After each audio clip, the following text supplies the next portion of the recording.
অর্জন করতে হবে। বিরাদার, আমি কোরআন হইতে একখানা আয়াত তেলাওয়াত করেছি। আল্লাহ তাবারক ওয়া তাআলা ইরশাদ করেন, কুল লা আসআলুকুম আলাইহি আজরান। আল্লাহ বলেন, হে আমার রাসূল, হে আমার প্রিয় হাবিব, হে আমার প্রিয় মেহবুব, আপনি বলুন যে আমি এর জন্য তোমাদের কাছে কোনো প্রতিদান চাই না, ইল্লাল মাওয়াদ্দাতা ফিল কুরবা, বরং তবে আমার আত্মীয়তার ভালোবাসা চাই। বিরাদার, আল্লাহ তাবারক ওয়া তাআলা নিজের হাবিব সাল্লাল্লাহু তাআলা আলাইহি ওয়া সাল্লামকে এলান করতে বললেন, ঘোষণা করতে বললেন, হে আমার রাসূল, হে আমার প্রিয় হাবিব, আপনি এলান করে দেন, বলে দেন, হে আমার উম্মত উম্মতি গণেরা, হে আমার কালমা পাঠ পড়নেওয়ালা, তোমরা জীবন পেয়েছো তো আমার সদকায়, ধন দৌলত হয়েছে তো আমার সদকায়, এবং সন্তান পেয়েছো তো আমার জন্য, এবং ঈমান পেয়েছো তো আমার জন্য, কোরআন পেয়েছো তো আমার জন্য, নামাজ পেয়েছো তো আমার জন্য। কুল লা আসআলুকুম আলাইহি আজরান, এর বদলে এর ট্যাক্স আমি কিছুই চাই না। কেন? এটার জন্য যে আল্লাহ তাবারক ওয়া তাআলা আমাকে রহমানুর রহিম করে পাঠিয়েছে, আমাকে দাতা করে পাঠিয়েছে, লেনেওয়ালা পাঠায়নি। বিরাদার মিল্লাত ইসলামিয়া, নবী মুস্তাফা সাল্লাল্লাহু তাআলা আলাইহি ওয়া সাল্লামের আহলে বাইত, নবী মুস্তাফা সাল্লাল্লাহু তাআলা আলাইহি ওয়া সাল্লামের খানদানের প্রতি ভালোবাসা প্রতিটি মুসলমানের প্রতি ওয়াজিব রয়েছে। বিরাদার, যদি কোনো ব্যক্তি আহলে বাইতের প্রতি ভালোবাসা যদি না রাখে, তাহলে সে কখনো কামিল মুমিন হতে পারে না। আমাদের সকলকে আহলে বাইতের প্রতি ভালোবাসা রাখতে হবে। বিরাদার, যে ব্যক্তি আহলে বাইতের প্রতি ভালোবাসা রাখে সেই বিষয়েও কিন্তু হাদিসের মধ্যে বর্ণিত রয়েছে। যেরকম নবী মুস্তাফা সাল্লাল্লাহু তাআলা আলাইহি ওয়া সাল্লাম ইরশাদ করেন, ওয়া মান মাতা আলা হুব্বি আলি মুহাম্মাদিন সাল্লাল্লাহু তাআলা আলাইহি ওয়া সাল্লাম, যেই ব্যক্তি আলে রাসূল, যেই ব্যক্তি আহলে বাইতের প্রতি ভালোবাসা রাখলো, মাতা মুমিনান, এবং সেই ব্যক্তি আহলে বাইতের প্রতি ভালোবাসা রেখে মারা যায়, তো সেই ব্যক্তি মুমিন হয়ে মারা যায়। বলুন সুবহানাল্লাহ। এবং ওয়া মাতা আলা হুব্বি আলি মুহাম্মাদিন সাল্লাল্লাহু তাআলা আলাইহি ওয়া সাল্লাম, আর যেই ব্যক্তি আলে রাসূল আহলে বাইতের প্রতি ভালোবাসা রেখে মারা যায়, মাতা শাহীদান। বলুন সুবহানাল্লাহ, সেই ব্যক্তি শহীদ হয়ে মারা যায়। বিরাদার মিল্লাত ইসলামিয়া, এত উপহার, এত সুন্দর একটি গিফট কাদের জন্য? যারা আহলে বাইতের প্রতি ভালোবাসা রেখেছে, যারা আহলে বাইতের প্রতি ভালোবাসা রেখে মৃত্যু গ্রহণ করলো, তাদের জন্য এই উপহারটি রয়েছে। এবং যেই ব্যক্তি আহলে বাইতের প্রতি ভালোবাসা রাখে না, বরং শত্রু রাখে, তাদের শাস্তি কি রয়েছে? যেরকম হাদিসের মধ্যে ইরশাদ রয়েছে, নবী মুস্তাফা সাল্লাল্লাহু তাআলা আলাইহি ওয়া সাল্লাম ইরশাদ করেন, ওয়া মান মাতা আলা বুগজি আলি মুহাম্মাদিন সাল্লাল্লাহু তাআলা আলাইহি ওয়া সাল্লাম মাতা কাফিরান, যেই ব্যক্তি আলে রাসূল, যেই ব্যক্তি আহলে বাইতের প্রতি বুগজ রাখলো, শত্রু রাখলো, এবং সেই শত্রুর হালাতে ইন্তেকাল হলো, মাতা কাফিরান, সে কাফির হয়ে মারা যায়। বলুন আল্লাহু আকবার। বিরাদার মিল্লাত ইসলামিয়া, আমাদেরকে আহলে বাইত বিষয়ে বুঝতে হবে, জানতে হবে যে আহলে বাইত কাদেরকে বলা হয়। বিরাদার, আহলে বাইত হচ্ছে নবী মুস্তাফা সাল্লাল্লাহু তাআলা আলাইহি ওয়া সাল্লামের খানদান।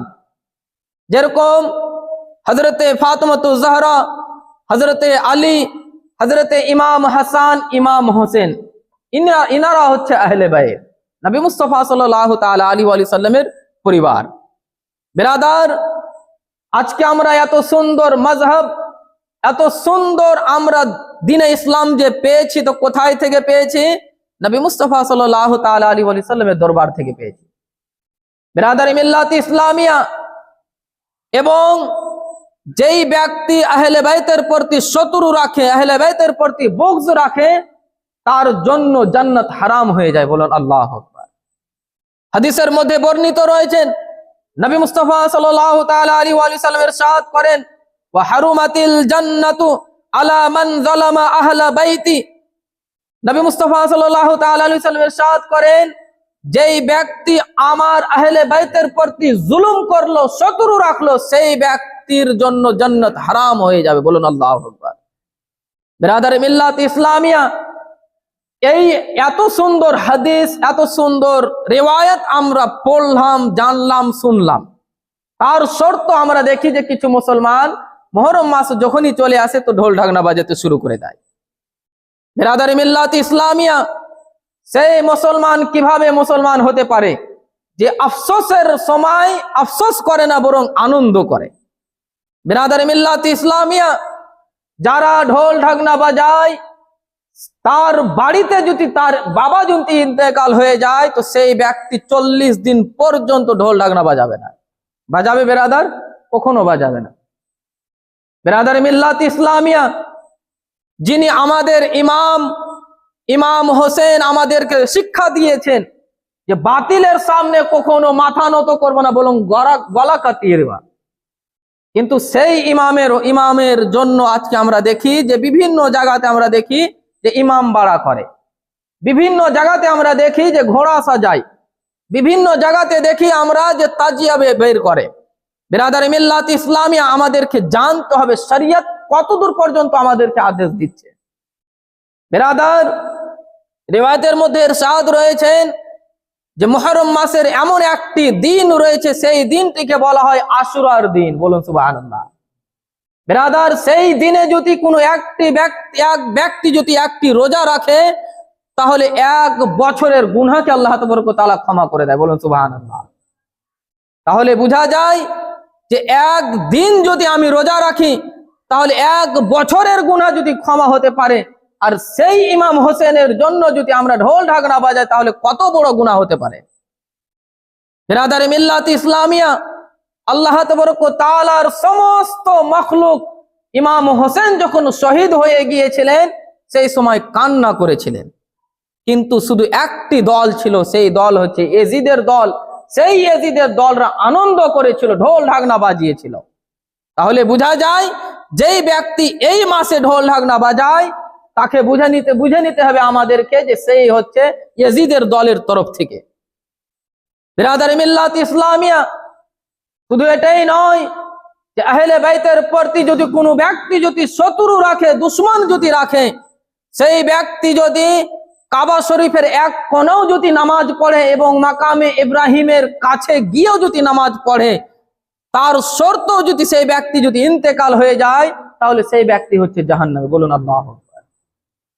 বিরাদার মিল্লাত ইসলামিয়া, হযরত ইবনে আব্বাস রাদিয়াল্লাহু তাআলা আন থেকে বর্ণিত, নবী মুস্তাফা সাল্লাল্লাহু তাআলা আলাইহি ওয়া সাল্লাম ইরশাদ করেন, যেই ব্যক্তি খানা কাবার শরীফের এক কোণায় এবং মাকামে ইব্রাহিমের মধ্যখানে জায়গায় নামাজ আদায় করলো এবং রোজাও রাখলো, এবং সেই ব্যক্তি সেই অবস্থায় ইন্তেকাল করলো, আর তার অন্তরে আহলে বাইতের প্রতি শত্রু থাকলো, তো সেই ব্যক্তি হচ্ছে জাহান্নামী। বলুন আল্লাহু আকবার।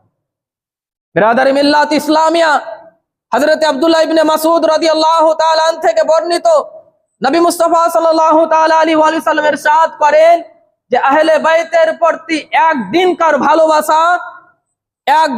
ভালোবাসা পুরো বছরের ইবাদতের চেয়ে উত্তম। বলুন সুবহানাল্লাহ। এবং সেই ব্যক্তি যদি আহলে বাইতের প্রতি ভালোবাসা রেখে যদি ইন্তেকাল হয়ে যায়, তো তাহলে সেই ব্যক্তি হচ্ছে জান্নাতি। বলুন সুবহানাল্লাহ। বিরাদার মিল্লাত ইসলামিয়া, আমাদেরকে আহলে বাইতের প্রতি ভালোবাসা রাখতে হবে, আহলে বাইতকেও ভালোবাসতে হবে, এবং সমস্ত সাহাবায়ে কেরামগণদেরকেও আমাদেরকে ভালোবাসতে হবে। কিন্তু এখনকার যুগে দেখবেন অনেক মানুষকে দেখবেন যে হযরত আবু বকর সিদ্দিকের বিষয়ে উল্টাপাল্টা কথা, হযরতে আমিরুল মুমিন হযরতে আমিরুল মাবিয়ার বিষয়ে উল্টাপাল্টা কথা। কিন্তু বেরাদার, নবী মুস্তাফা সাল্লাল্লাহু তাআলা আলাইহি ওয়া সাল্লাম বলেছেন যে আমি তোমাদের মধ্যে এমন 2টি জিনিস ছেড়ে যাচ্ছি, যেই 2টি জিনিস যদি আঁকড়িয়ে ধরে থাকো তখন কখনো গুমরা পথে যাবে না। বলুন সুবহানাল্লাহ। এটি হচ্ছে, প্রথম হচ্ছে কিতাবুল্লাহ, অর্থাৎ আল্লাহ তাবারক ওয়া তাআলার কোরআনে মুকদ্দাস, আর দ্বিতীয় হচ্ছে ওয়া ইতরাতি আহলু বাইতি। বলুন সুবহানাল্লাহ। দ্বিতীয় হচ্ছে আমার আহলে বাইত। সুবহানাল্লাহ। বিরাদার মিল্লাত ইসলামিয়া, তাই আমাদের সকলকে আহলে বাইতের প্রতি ভালোবাসা রাখতে হবে। আর খাস করে এই মাসে আমাদেরকে একটি শোক মানাতে হবে, আফসোস মানাতে হবে। কেননা ইমাম হোসেন যিনি ছোট আলী আসগরকে শহীদ করে দিয়েছেন, বিরাদারে মিল্লাত ইসলামিয়া, আমরা নিজের লাইফের বিষয় আমরা বলি, আমরা যদি জানতাম যে সেখানে গেলে আমাদের জীবন আর ফিরে আসবে না, তো আমরা কি করতাম? তো ওখানে আর যেতাম না। কিন্তু ইমাম হোসেন জানতেন যে আমি যদি ওখানে চলে যাই তার শর্তে আমি আর জীবিত ফিরে আসব না। তার শর্ত হযরত ইমাম হোসেন রাদিয়াল্লাহু তাআলা আনহু সেই কুফার ময়দানে গেলেন, সেই কারবালার ময়দানে গেলেন, গিয়ে হযরতে নবী মুস্তাফা সাল্লাল্লাহু তাআলা আলাইহি ওয়া সাল্লাম যেই দ্বীনের আদেশ দিয়েছিলেন সেই দ্বীনের আমল করলেন। বিরাদারে মিল্লাত ইসলামে কিন্তু বাতিলের সামনে কখনো মাথা নত করলেন না। বিরাদারে মিল্লাত ইসলামিয়া, আবার এখানে আমাদেরকে ভাবতে হবে যে আহলে বাইতের প্রতি যে শত্রু রাখলো সেই ইয়াজিদের দল কতটি ছিল? ৭২,০০০। এবং ইমাম হোসেন রাদিয়াল্লাহু তাআলা আনহুর দল ছিল মোট ৭২ জন। বলুন আল্লাহু আকবার। বিরাদার ৭২,০০০ কোথায় আর ৭২ জন কোথায়?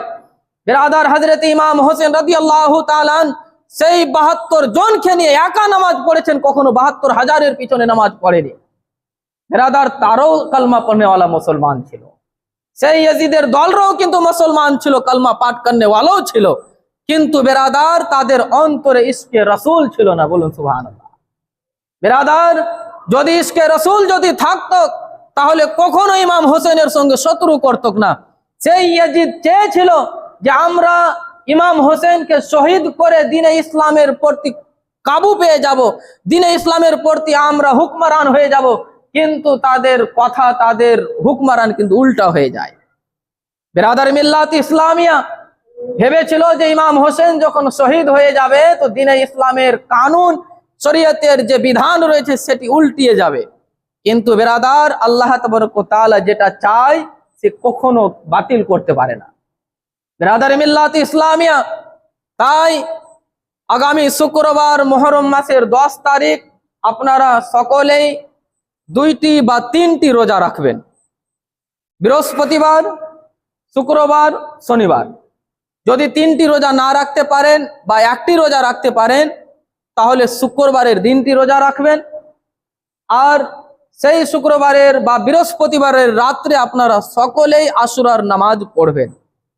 কেননা এটি হচ্ছে আমাদের জন্য একটি অফার। যেরকম আমরা যখন কোথায় যখন কাজ করতে যাই, 1 হাজিরির জন্য আমাদেরকে সেই মালিক টাকা দিবে। যদি সেই মালিক যদি আমাদেরকে বলে যে আর 1 হাজিরি করলে তোমাদের এটা হচ্ছে এক্সট্রা একটা ইনকাম, তাহলে আমরা সেই অফারটাকে আমরা গ্রহণ করে নিই। ঠিক তেমনি আল্লাহ তাবারক ওয়া তাআলা আমাদেরকে কখনো আশুরার রাত দিচ্ছে, তো কখনো আরাফাতের দিন দিচ্ছে, তো কখনো শবে কদর দিচ্ছে, তো কখনো লাইলাতুল বারাত দিচ্ছে। বিরাদার মিল্লাত ইসলামিয়া, তাই আমাদেরকে এই উত্তম দিন, উত্তম রাতকে গ্রহণ করে আল্লাহ তাবারক ওয়া তাআলার ইবাদত করতে হবে।